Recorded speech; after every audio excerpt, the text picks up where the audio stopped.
She texted, "Hey, I need 2 months no contact for my healing." I replied, "Take it." Then I notarized a storage inventory, moved her boxes to a secure unit, and transferred the utilities back to her name.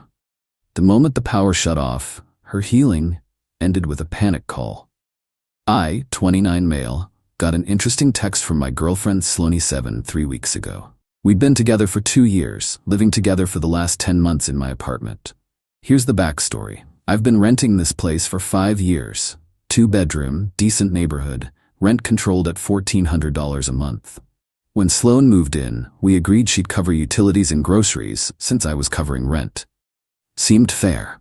Utilities ran about $200 to $300 monthly. Groceries maybe $400. Way less than half the rent. Things had been weird for about a month before the text. She'd been distant, spending lots of time at her friend Jade's place, coming home late from her yoga teacher training. When I'd try to talk about it, she'd say I was projecting my insecurities and blocking her growth journey. Then, Tuesday morning, while I'm literally making her breakfast, she sends me this text. Not says it, texts it. From the bedroom. "Hey, I need to talk to you about something important. I've been doing a lot of inner work with my spiritual advisor, and I've realized I need space to complete my healing journey. I'm requesting 2 months of no contact starting today. This means no texts, calls, or interactions. I'll be staying with Jade but keeping my things here since this is temporary. Please respect my boundaries during this crucial time. Namaste." I walk into the bedroom with her omelet. She's already packing a bag. "You're serious?" I ask. She doesn't even look at me. "My therapist says you'll probably resist this. It's normal, but if you really love me, you'll give me the space I need to heal." Heal from what? From codependency, from toxic patterns, from us. "So we're breaking up?" She finally looks at me, annoyed. "No. God, why do men always think in such binary terms? I just need space. 2 months, then we can reconnect from a healthier place. And you'll keep your stuff here?" "Well, yeah, I'm on the lease." Narrator, she was not on the lease. "I need you to respect this boundary," she continued. "No contact means no contact. Don't text, don't call, don't show up at Jade's. I'll reach out when I'm ready." She grabbed her bag and headed for the door. Stopped, came back, grabbed the omelet and left. I sat there for a good 10 minutes, just processing. Then I said out loud to my empty apartment, "Take it." And that's when I started planning. Update 1. Y'all asked for updates, so here we go. First thing I did after Sloan left was document everything. Took photos of every room, every item of hers, created a detailed inventory. Downloaded our entire text history. Screenshot her Venmo transactions showing she hadn't paid for utilities in 3 months. Yeah, forgot to mention that detail. Wednesday, I called my landlord Robert. Good guy, owns a few buildings, we've always been cool. "Hey Robert, quick question. Is Sloan on my lease?" "Who's Sloan?" "My girlfriend who's been living here." "Oh, the yoga girl?" "No, she's listed as an authorized guest." "Why?"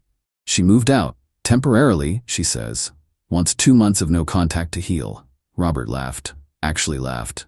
"Kid, I've been a landlord for 30 years. When they say they need space to heal, they're already dating someone else." That stung, but I pushed through. "Can I remove her as an authorized guest?" "It's your lease. Send me an email, I'll update the records." Done. Thursday, I went to the utility companies. Here's where it gets interesting. The electricity and internet were in my name, but I'd added her as an authorized user so she could handle issues if needed. The gas and water? She'd actually transferred them to her name months ago without telling me. The electric company lady was helpful. "So you want to remove the authorized user?" "Actually, I want to transfer the account to her. She's taking over the apartment." "Oh, okay, we'll need her consent for that." She already agreed. Here's her email.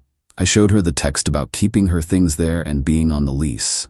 That's not really consent for utility transfer. "Oh, well then, I guess I need to cancel my service. I'm moving." "We can definitely do that. When would you like it disconnected?" "End of the month." That gives her 2 weeks to set up her own account. Same conversation with the internet company. The gas and water? Already in her name. Perfect. Friday, I started packing her stuff. Carefully, respectfully. Each box labeled, contents photographed, her yoga mats, her crystals, her essential oil collection that had taken over the bathroom cabinet. her clothes, her books about finding your authentic self, her vision board that, ironically, had a picture of us in the relationship goals corner. Found something interesting while packing, a journal. I didn't read it, I'm not that guy, but a sticky note fell out. Jade's handwriting. Remember, he's just your safety net until Micah commits. 2 months should be enough time. Micah, her yoga instructor. The one who was just helping her perfect her form. Saturday, I rented a climate-controlled storage unit. Month-to-month lease, $150. Moved all her boxes there. Got everything notarized, the inventory, the photos, the receipt showing the unit was paid through the end of the 2 months she requested. Then I sent her an email, not a text. She said, no texts, right? Sloan, respecting your request for no contact and space.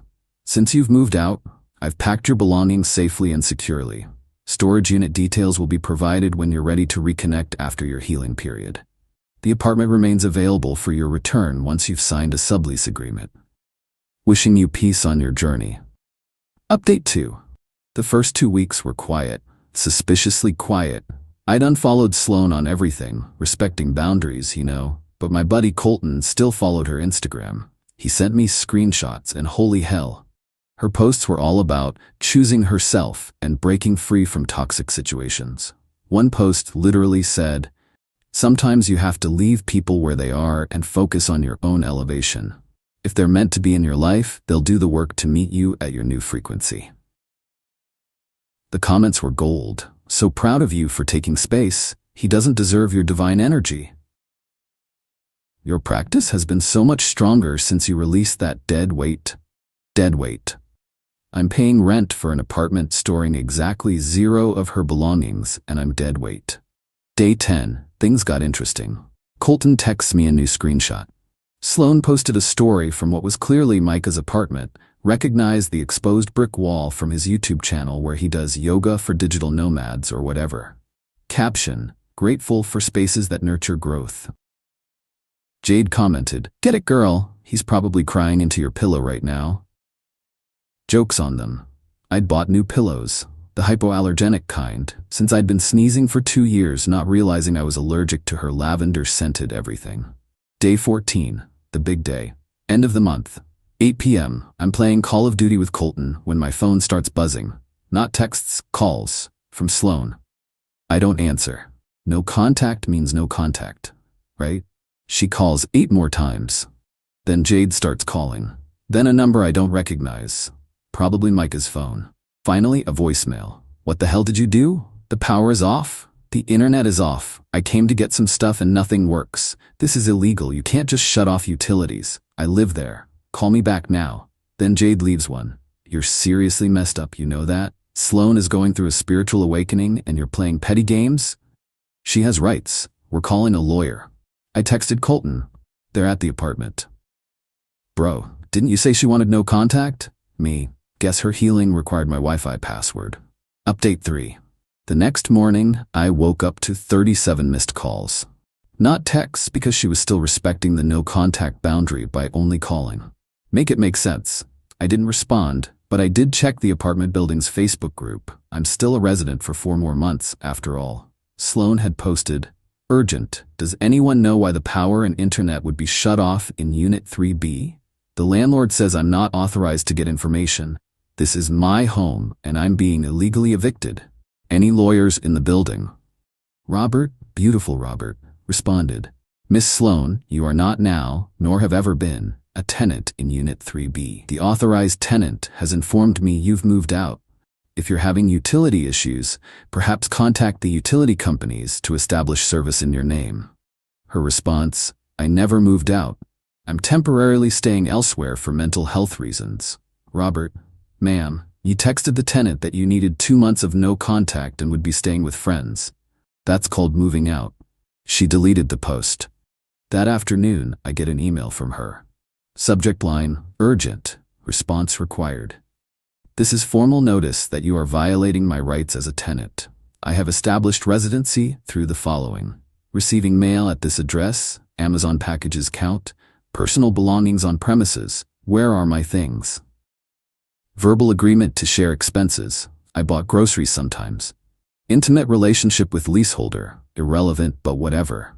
I demand immediate restoration of utilities and return of my belongings. If these demands are not met within 24 hours, I will pursue legal action. Also, this is not breaking no contact, as this is a legal matter, not personal communication. Sincerely, Sloan. I forwarded it to my buddy who just passed the bar exam. His response, LMO, oh, she really said Amazon packages establish tenancy? Tell her good luck with that. I crafted my response. Sloan, your belongings are safely stored as detailed in my previous communication. You requested 2 months of no contact and space to heal, which I'm respecting. Regarding utilities, the electric and internet accounts in my name were closed as I no longer reside there full-time. You're welcome to establish service in your name. Gas and water remain active as they're already in your name. The apartment is available for your return under a proper sublease agreement with standard tenant obligations, respecting your healing journey by maintaining the no-contact boundary you established. Her response came in 12 minutes. I cannot establish utilities without being on the lease. You know this. My reply, then perhaps you should have considered that before moving out. Storage unit information will be provided at the end of your requested 2-month healing period. 31 days remaining. Update 4. Things escalated fast after the utility situation. Sloan tried a new tactic. She sent Micah to the apartment. Yeah, the yoga instructor she was definitely not hooking up with showed up at my door Sunday afternoon. Hey man, he said, trying to do that bro handshake thing. We need to talk about Sloan. No, we don't. Please leave. Look, I know you're hurt, but this is getting out of hand. She just needs her things. Her things are safe. She can get them in 31 days when her no-contact period ends. Bro, be reasonable. She needs her work laptop. Interesting. She told me she was taking a sabbatical from work for her healing. His face did this twitch thing. Yeah, well, she needs it for meditation apps. Meditation apps on her work laptop. Look, just give me her stuff and we'll leave you alone. Can't do that. Legal liability. Only Sloan can claim her belongings, and she requested no contact. He stepped closer, puffing up. Don't make me. Make you what? Assault me on camera?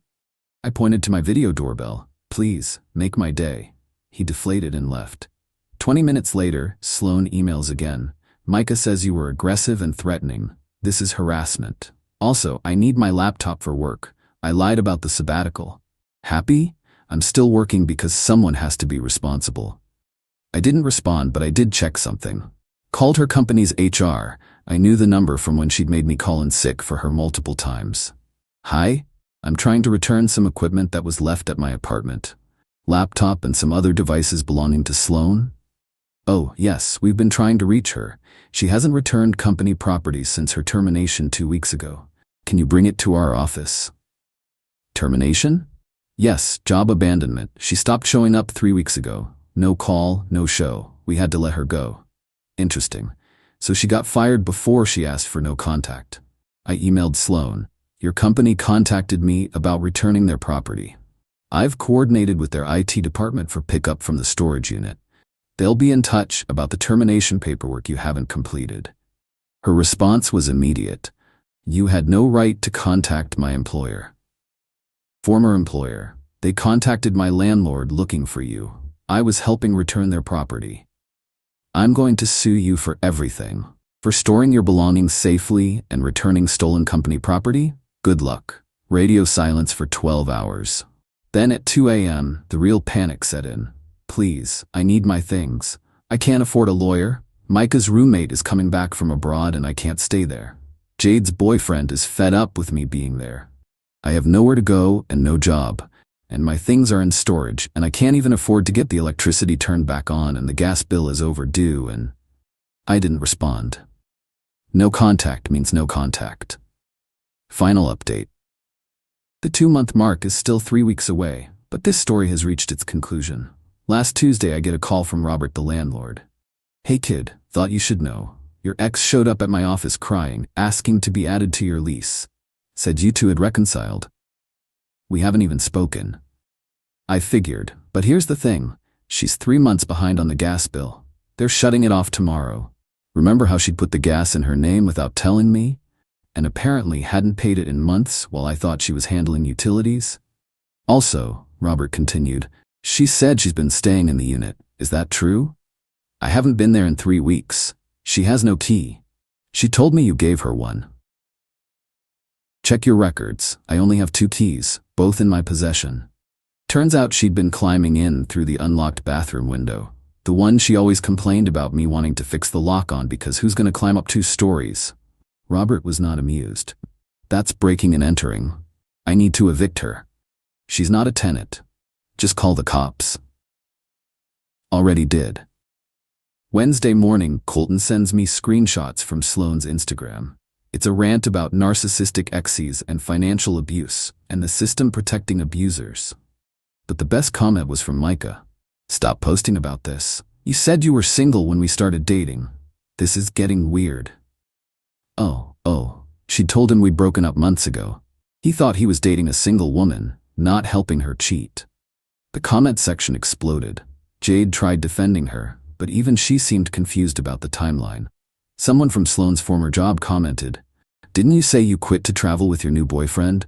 Why are you saying your ex financially abused you?" The post was deleted within an hour. Thursday, I get a text from an unknown number. "This is Sloane. I'm using Jade's phone. Please, I need help. I'm sorry about the no contact thing. I was confused. Can we talk?" I didn't respond. Friday, she sent one final email. "I know you hate me. I get it. I messed up. Micah dumped me when he found out I lied. Jade's sick of me. My parents think I'm having a breakdown. I just wanted space to figure things out with Micah, without feeling guilty. I didn't think you'd actually give me space. I thought you'd fight for me. For us. I thought you'd beg me to come back, and I could use that to show Micah you were controlling. Instead, you just let me go. And took everything with you. The storage unit wants $150 for next month, and I don't have it. I'm starting a new job next week at a coffee shop. Can you at least let me get my work clothes?" I did one last thing. I prepaid the storage unit for 1 more month and emailed her the access code. Added one line, "Unit is paid through next month. After that, it's your responsibility. Your healing period officially ends in 19 days. Please respect the no-contact boundary until then." She didn't wait 19 days. She got her stuff that afternoon. According to the storage facility, I made friends with the guy working there. She came with some dude in a pickup truck. Not Micah. Not anyone I knew. Probably someone she met on Tinder that morning. She loaded everything up, complaining the whole time about what a psycho I am. The storage guy told me she said, he actually thought I meant no contact. What kind of person does that? "The kind who respects boundaries," he replied. She left behind one box. The one with all our photos and memories. The storage guy asked if I wanted it. I told him to toss it. It's been a week now. I'm still in my new place. I actually did move. Signed a lease on a nice 1-bedroom, no roommates, no drama. Sloane's tried reaching out through multiple channels. Instagram, LinkedIn, even tried to Venmo, request me $50 with the message, "For the pain you caused." I declined the request. The last I heard from Jade, who messaged me to apologize for her part in everything, Sloane's living with her parents, working at that coffee shop, telling everyone I emotionally manipulated her by taking her boundaries too seriously. But here's the kicker. Micah posted a YouTube video called "How to Spot Emotional Manipulation in Relationships." It's 45 minutes of him basically describing his relationship with Sloane without naming names. My favorite quote: "When someone tells you they need space, but gets angry when you give it to them, they don't want space, they want control." The video has 200K views. Sloane commented from a fake account, "This is about me, isn't it? Really professional, Micah." He replied, "This video is for educational purposes based on common behavioral patterns. Any resemblance to specific individuals is coincidental." Someone replied to her comment, "Girl, if you think this is about you, that says more about you than the video does." So she asked for 2 months of no contact to heal. I gave her exactly what she asked for. Turns out what she really wanted was 2 months of me paying for her apartment while she test drove a new relationship, keeping me as a backup plan. Instead, she got what she actually asked for: space, distance, and the opportunity to heal without any of my toxic support like free housing and covered utilities. Funny how healing becomes a lot less appealing when you have to pay for it yourself. Eat it. Since everyone's asking, yes, I kept all the documentation. Yes, she's tried making new social media accounts to contact me. No, I don't respond. And yes, Robert the landlord gave me a great reference for my new place. He actually wrote, best tenant I've had in 30 years. Handles problems with grace and documentation. Edit 2. The gas got shut off at the old apartment. She never paid the bill. Robert had to pay it to get it turned back on for the next tenant. He's considering small claims court. I'm staying out of it. But I did forward him the screenshots of her claiming she was handling utilities. He said it's the most organized evidence file he's ever seen. My spreadsheet game is strong. What can I say?